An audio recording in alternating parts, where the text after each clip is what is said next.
Patuloy pa rin ang Land Transportation Office Bicol sa kanilang weekend operation para sa mga motoristang magpapaimprenta ng kanilang driver's license card.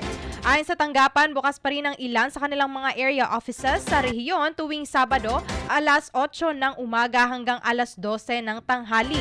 Layo ng inisyatibong ito ng LTO Bicol na matapos ang kanilang backlog sa driver's licenses at makapagbigay ng mas convenient options sa mga individual na hirap dumulog sa kanilang tanggapan tuwing weekdays at regular office hours. Kaugnay nito, pinapaalalahanan ng mga kliyente na dumulog sa area office ng LTO kung saan sila nagkaroon ng initial transaction. Dala-dala ang kanilang temporary driver's license at official receipt para sa card printing. Ilan sa mga ibinahaging recent photos ng tanggapan sa kanilang official Facebook page nitong nakaraang Sabado ay ang mga litrato ng kanilang weekend transaction sa Irigas City, Ligao, Pamplona, maging sa Pili, Naga City, Partido area at Legazpi City.